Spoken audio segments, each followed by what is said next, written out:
So guys, hello everyone. In our last video, we talked about what I sense in subtle ways regarding the year 2025.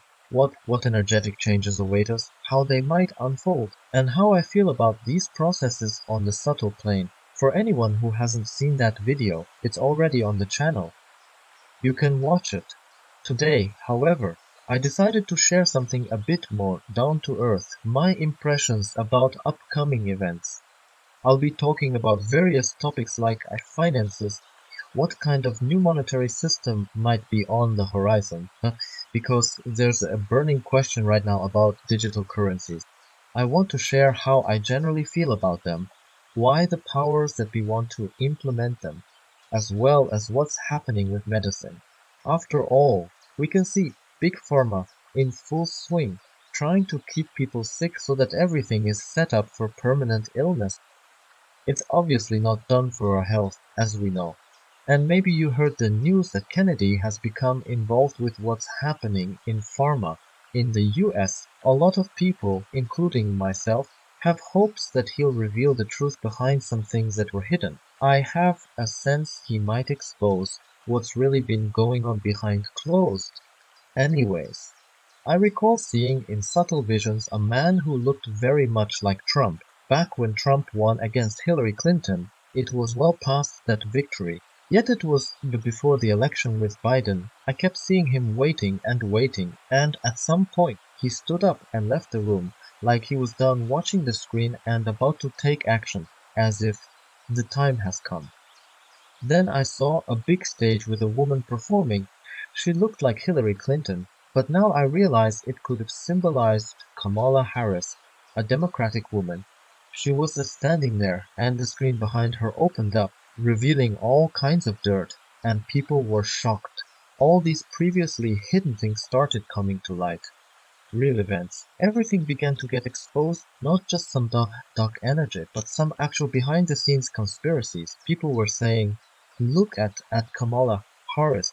She's doing this. She calls this person a friend, even after everything that happened, and so on.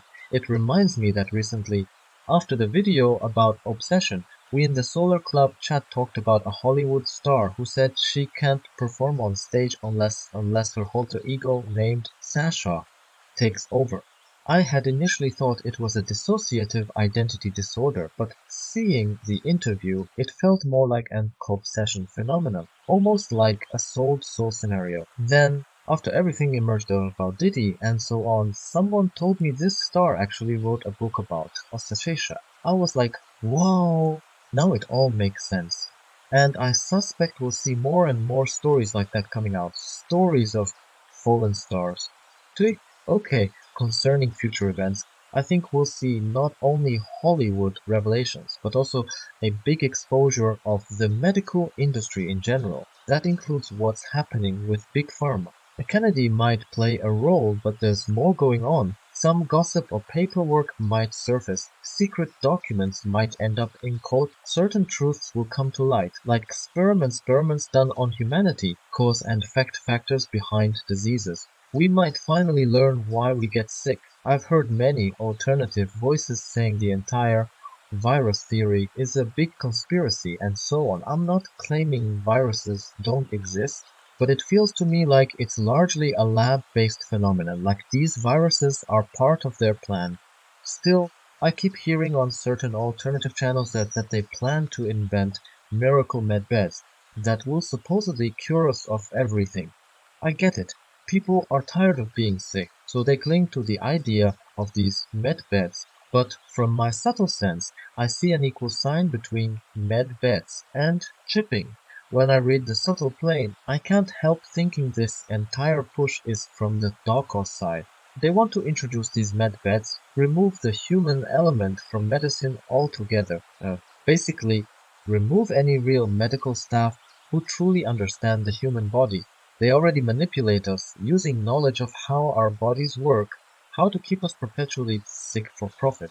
Now they want to exclude doctors, researchers, anyone who could recognize something suspicious. More doctors have begun to wake up and question what went down 4 years ago. By replacing them with these high-tech beds, a so-called medical employee would just press buttons on a machine with zero deep knowledge about the human body. Then no one really knows what's being injected, what these devices do to a person. So I feel strongly that these med beds are a dark agenda. As for the bright agenda, I don't see fancy medical gadgets.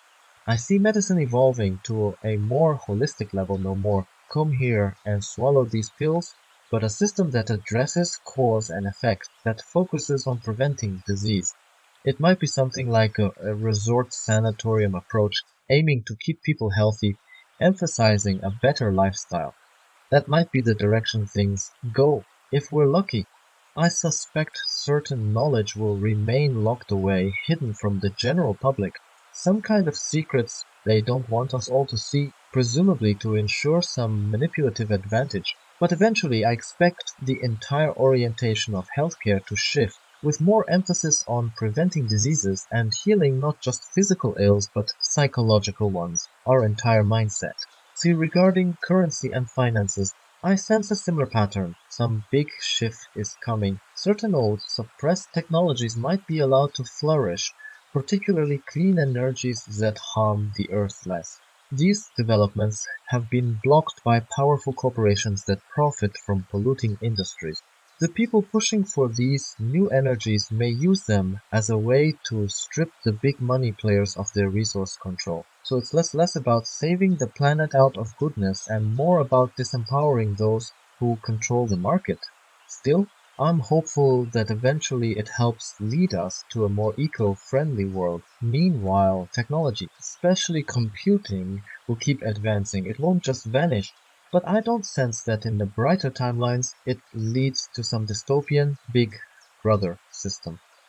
Sure, there might be certain frameworks or restrictions, but I don't see it being used to enslave people. As for digital currencies, it feels complicated.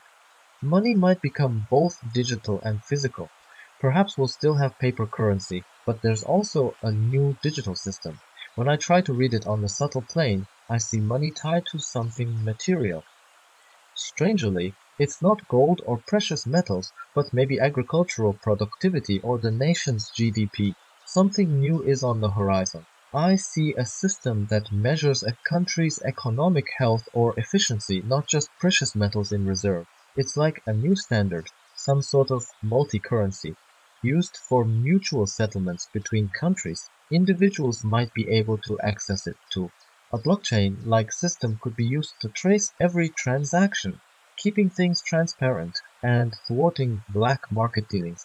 But none of this is happening overnight. They've prepared for these changes for a long time, and soon they'll announce it, launching a chain of events that uproots the old systems and ushers in a lot of newness. So that's my forecast. I'm just sharing what I sense on the subtle plane while cautioning you against trusting certain dark narratives.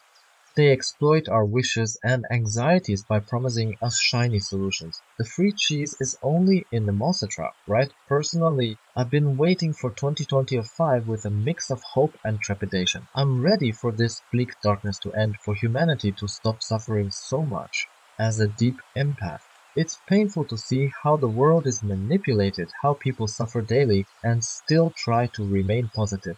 There's a friend of mine who said the hardest thing he ever gained was the vision of the subtle plane. Once you see how the world really works, it's extremely painful.